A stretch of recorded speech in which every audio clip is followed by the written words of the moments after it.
Monday morning, Plus Sports and Plus TV Africa. Okay. I'm not a fan of Monday mornings. I'm not a particular fan of this particular Monday morning either. I've got Mukhail Tinubu on the show with me. Good morning, Mukhail. Good morning. For the record, just for the record, Mukhail Tinubu is a big, big Chelsea fan. You see, it's bad enough Chelsea won the Champions League. I don't like Chelsea very much.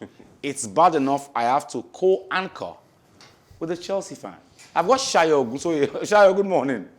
Good morning, Wale Scott. Okay, I'll come to you. Now, the gist on social media, Facebook, WhatsApp, is that the Earth is covered by 70% water. And the rest, 30%, is covered by N'Golo Kante. Yes. The man is everywhere when you need him and even when you don't need him. Ah. In a team, you don't know that you need Kante until you have Kante.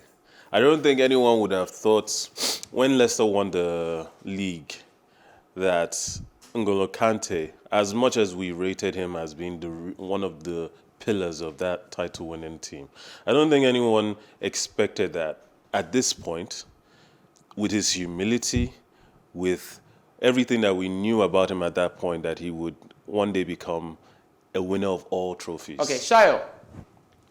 We have heard people talk on the streets, in beer parlors, on joints, and say that if you coach a team like those days, if you coach a team like Barcelona, coach a team like Real Madrid, you cannot but win because you've got fantastic players.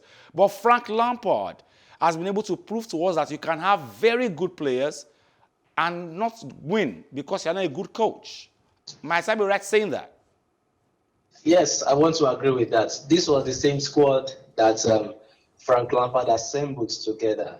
And Tuchel came in, he didn't spend a dime, and he has won them a trophy. Don't forget also, he was in the final of the FA Cup. He lost, unfortunately, to Leicester City, but he was in this final again, and he killed it. Mukhail, Thomas Tuchel, 6 months into the job. He's a Champions League winner. And the world is talking. As in, like I rightly said, maybe Sayo did not reply me well. He has proven that, listen, the players that Lampard bought were Champions League players. He used them for the Champions League and won them with the Champions League. That's not my point. My point is, has Manchester City been demystified? He has beaten them 3 times this year. I don't think they have. I mean, when 2 seasons ago, when Liverpool had been beating Man City consistently, it seemed like Man City wouldn't get a win away or at home. But one thing about football is that the more 2 teams, the more 2 managers come head to head, the more they figure each other's tactics out. Maybe we're looking at the fact that right now, Tuchel is running a very good Chelsea team, which perhaps he has never had a combined 11 that is as strong as this. And going up against Pep now, he's catching Pep at a critical time when Pep doesn't know all of his tricks just yet. Okay, Sayo, the prayer on the lips of a lot of people that I know right now is that when God wants to drive us, you drive us now. When they want to sack us in our office, they should sack us now, so we can go somewhere else and go and win. He was sacked by Paris Saint-Germain because he could not win the Champions League. He went to Chelsea and he's won the Champions League. And I guess what he's telling them, Paris Saint-Germain right now is Oguntoye. Yeah, that's what it is. Absolutely. Thomas Tuchel, how do I put it now? Pep Guardiola played into his hands. Don't forget that Pep had lost twice to Thomas Tuchel. And Pep was, okay, I need to change some dynamics in the game, which he changed. How would you start a final game without a defensive midfielder or a striker? It's never done in football. And I think that was where Pep lost it. You do not assemble a squad where you have Fernandinho, Rodri, and you kept them on the bench using the likes of Gundogan as a DM. It won't be effective. And that was where he lost it. Okay, I'll come back to you guys. I have a lot of questions to ask this morning, now based on what Sayo just said. But former Arsenal manager Arsene Wenger feels Chelsea were deserving of their UEFA Champions League crown, claiming Man City made it easy for the Londoners. Now, Kai Havertz's 42nd minute strike was the only difference between the two sides, and Wenger said City were well below the standard needed in a European showpiece. The Frenchman heaped praise on Blues boss Thomas Tuchel, with the 71-year-old declaring he came out on top in his technical battle with Pep Guardiola. Well, I would still say Guardiola just has been voted manager of the year in England, you know, because he won the championship and dominated. But a final is on one game, and that's where you have to turn up and play at your best. And today, I must say that Man City, that was not the case. But you said before, you know, they lost 3 games against Chelsea. That strengthened the belief of Chelsea and certainly made the bit Man City insecure. We never know exactly what traces defeats leave in our mind, but it's showing it tonight that Chelsea was convinced they can beat them. I must say as well what Tuchel did well. He played Mount and Havertz more inside defensively. So Chelsea could never find the way through the middle, and they had to go wide, and where they were quite strong tonight, Chelsea. So Man City had a big tactical problem tonight. They could never sort out. They're not balanced. They didn't find a way to play incisive football, and Chelsea stopped them. Arsenal legend, Arsene Wenger. Now, Sayo, I've got this 78-year-old Chelsea fan. He's been a Chelsea fan forever. He's my friend's father. And he knows football, but he has refused to come on air. But let me use his words. Let me quote him verbatim. He says, "What rubbish, what arrogance was Pep thinking about? He comes up with a fake dummy, a dummy 9, against Chelsea in the finals, and was trying to force the Blues to play the game his way.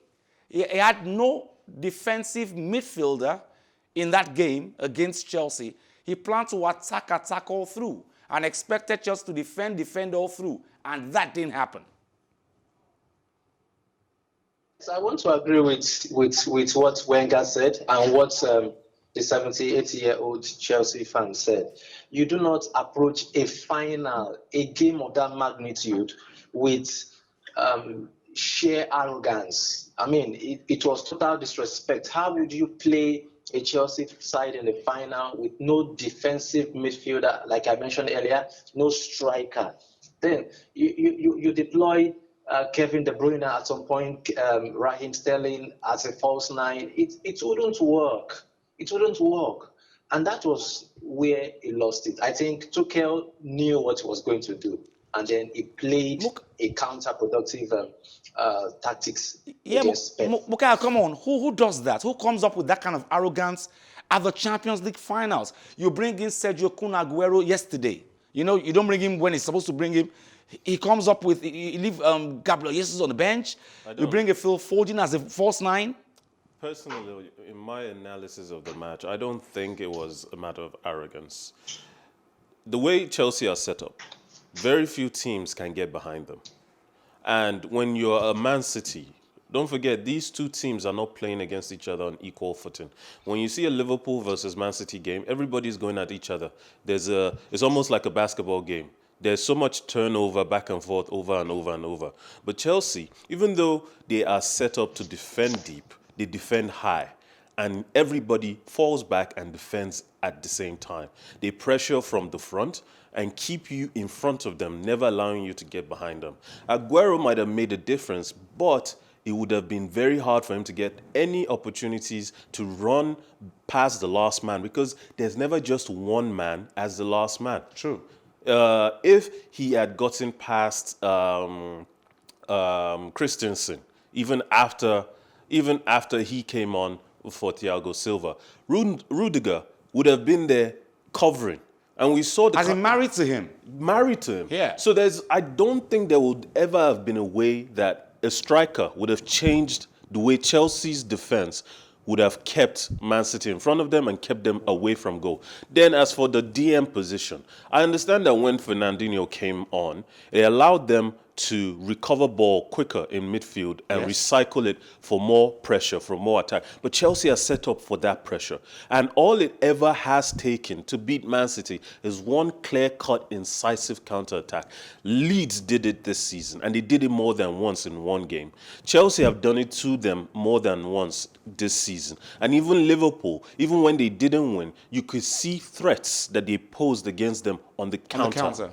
So I don't think it was arrogance. I just think Pep, having played against Chelsea twice already, recognizing that even with Fernandinho on the pitch, trying to recycle ball and pressure them continuously, it didn't work. What option did he have? Maybe throw in Gundogan and surprise them with a run from midfield that they wouldn't expect a DM to make.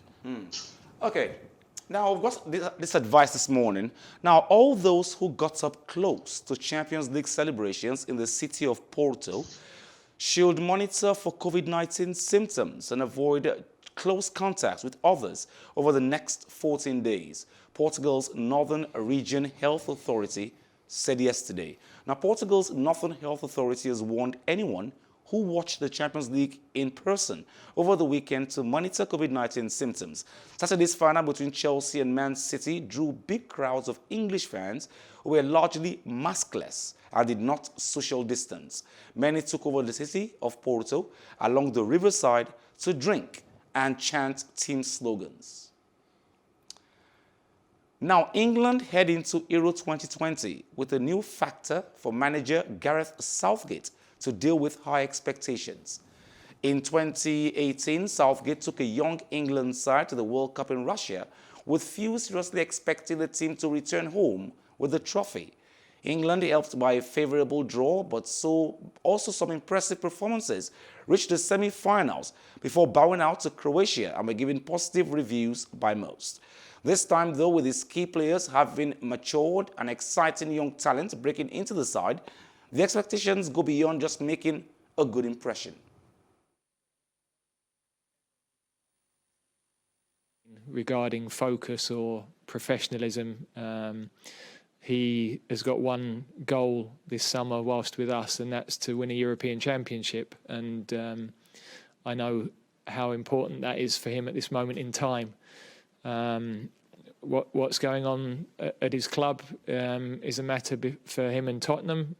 He's obviously made some statements in the last few days, so in many respects that's out of the way now. And I don't think, I'm talking across the board here, I think it's very unlikely that transfer deals will be done while we're away. I think that's different when we have our camps in September. Very often we're on that deadline moment, and every now and then we've had to help facilitate a medical or a meeting between a player and a manager. I'm very realistic about those things. We're not going to stop phones ringing. We can't control conversations that are going on in private. But I wouldn't expect, I think most deals are done at the end of tournaments, or they're done in the first week after the end of the season. And I would expect anything across the board with our players to be after the tournament.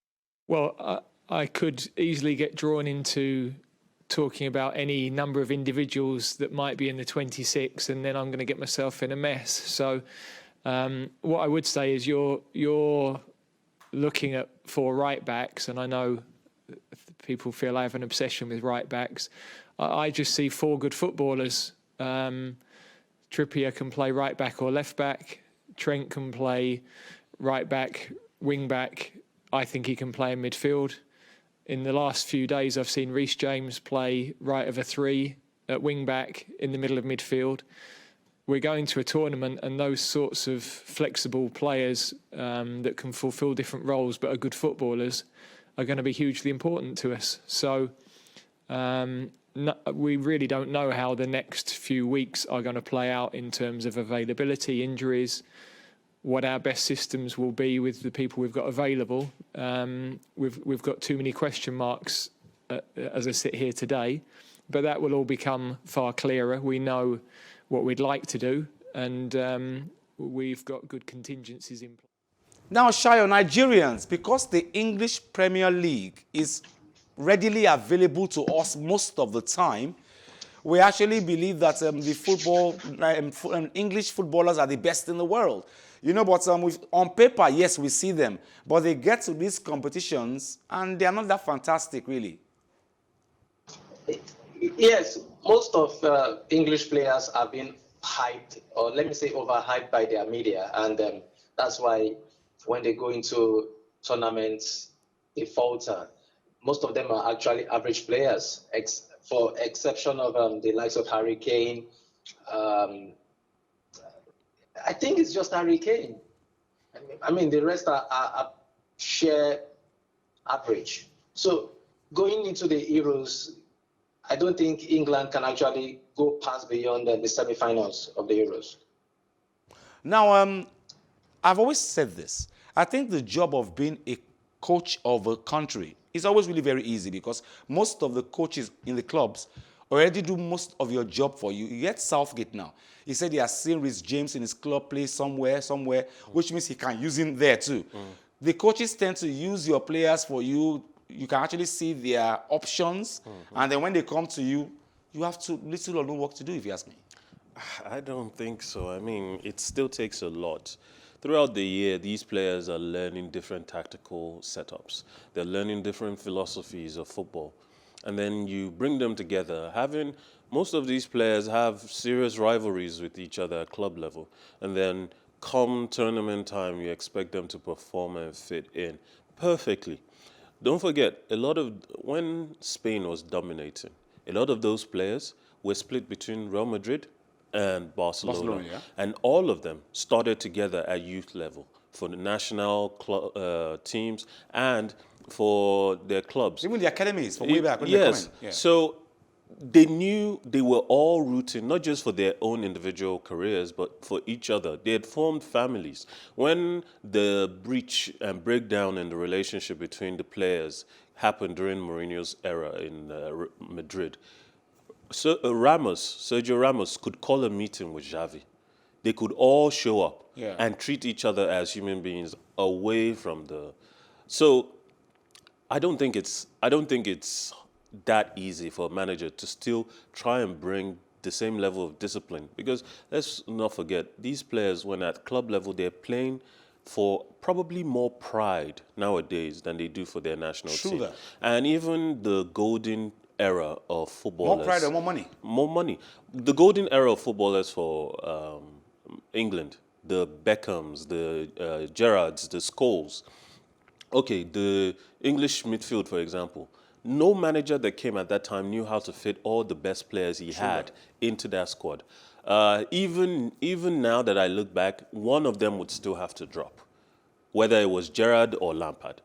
That's if you want to pick Scholes. And a lot of managers wanted to pick both Lampard and Gerrard. And neither of them knew how to, no manager at that point knew how to tell which player needed to stay deeper. Because for me, I would have put Gerrard deeper. But every manager thought, well, they're both attacking and they both have attacking prowess. So let's just... is a level-headed one. Yes. Let's just use both of them to overwhelm the opposition. And that just didn't work. When you had teams like Germany who play like a machine, teams like Spain who play around you, teams like even Portugal who have a spearhead in Ronaldo who has dominated for 15 years. So really, I don't think... England have come up at a time when the teams around them in Europe are not soft. Before I go to my next story, let me ask you, do you think it's fair, Sayo, that if I lose a match, whether it's a football match, as an athlete, I lose a match, you force me to talk about my loss, not caring about my mental health. Is that fair? Well, if you ask me, I think forcing you to talk about the loss is not fair, but also you must talk about the loss. You know, the fans want to hear your point of view. They want to hear how you felt. You understand? And I feel it should not just come when you win, but also when you lose. There should always be a pre-match or post-match conference too. Now, Naomi Osaka says that, listen, the organizers should start to care about the mental health. That sometimes she knows some athletes who have lost matches, who would have gone home to sulk, but were forced to discuss the match and almost became suicidal because they were forced to discuss it. I mean, it begs the question: would it really be that damaging to the sport and even to the responsibility the players owe to the fans, the audience, and the press? Would it really be so damaging if the post-match conference or interview was done a day later? I think right now, we're here now, 2 days after Champions League, and we're still talking about it. And it's still cool. Yes, and Yeah. to be honest, even though the Aspilicuetas have talked about the match right after the match, and Pep Guardiola and everybody else at Man City have talked about the match after the match, we would still want to hear from them now. Yeah. How are you feeling 2 days later? What are your plans for next season? Has anything changed? Has anything today? changed? Do you think you could have done differently? A lot of these questions were asked then, but a day, 2 days later, the mindset, the answers would still be different for some of these questions. Yeah. So really, I don't think it's necessary. And then another thing, would it be so unfathomable if you had a sports therapist on hand at the time to assess the mental state of these players? Can this person talk now? Can this person talk now? Is it okay for them to go, or should we give them a day or two? Well, even the guy that wins, psychologically, they should work on him so he doesn't get overly ambitious or overly, I don't know. To be honest, when you're coming off a win, your adrenaline is still up. Yeah. It's like running off of ecstasy. And who knows, an athlete could go out that night to party and get himself killed. True. Well, she complains, Naomi Osaka, and she gets into trouble. Now, Naomi Osaka was fined $15,000 by Grand Slam organizers for boycotting a news conference following a first-round win, and the world number 2 was also warned of possible expulsion from Roland Garros and future majors if she fails to meet her media commitments.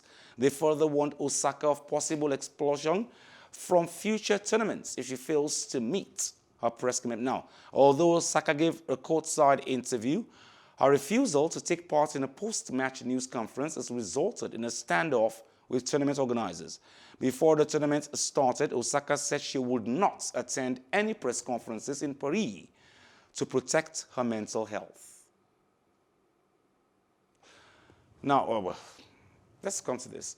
Now, the Roland Garros is still on, and 6th seed Alexander Zverev rallied from 2 sets down to beat qualifier Oscar Otte, while 5th seed Stefanos Tsitsipas overcame a sluggish start to reach the second round of the French Open on Sunday. Zverev seemed to be heading for an early exit, like Austrian Dominic Thiem, who beat him in the 2020 US Open final when he lost the first 2 sets on the Suzanne Lenglen court, but he found a different gear to turn around the contest.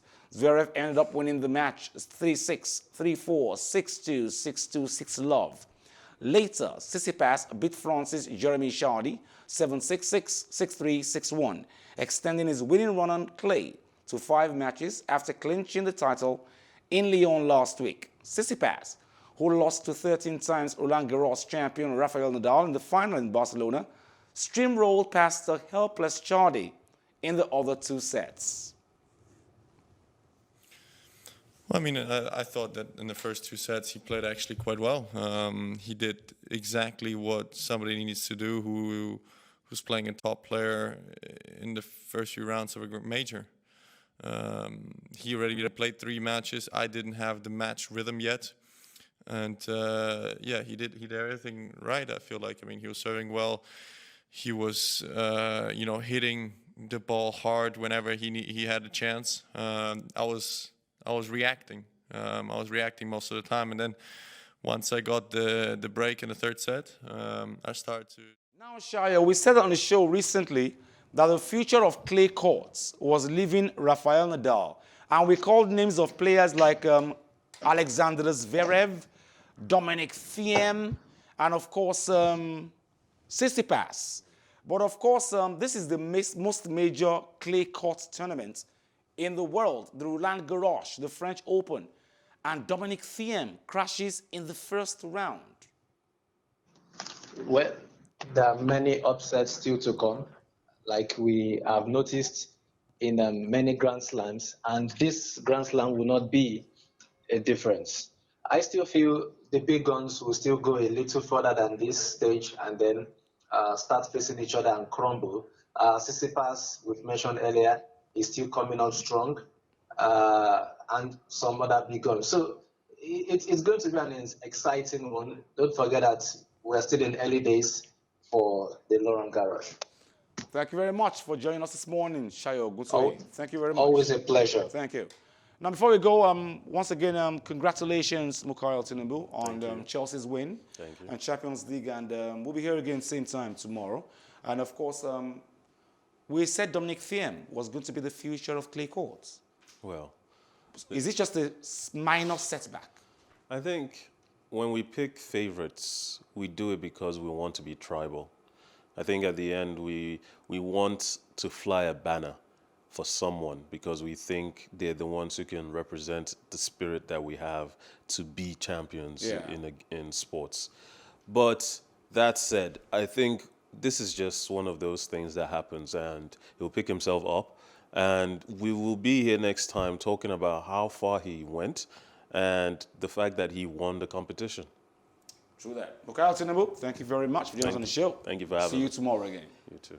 Thank you very much for staying with us on the show this morning, Plus Sports and Plus TV Africa. Join us same time tomorrow, same station. My name is Wale Scott. Like I always advise you at the end of every show, if not for anything, at least for your heart, do some sports.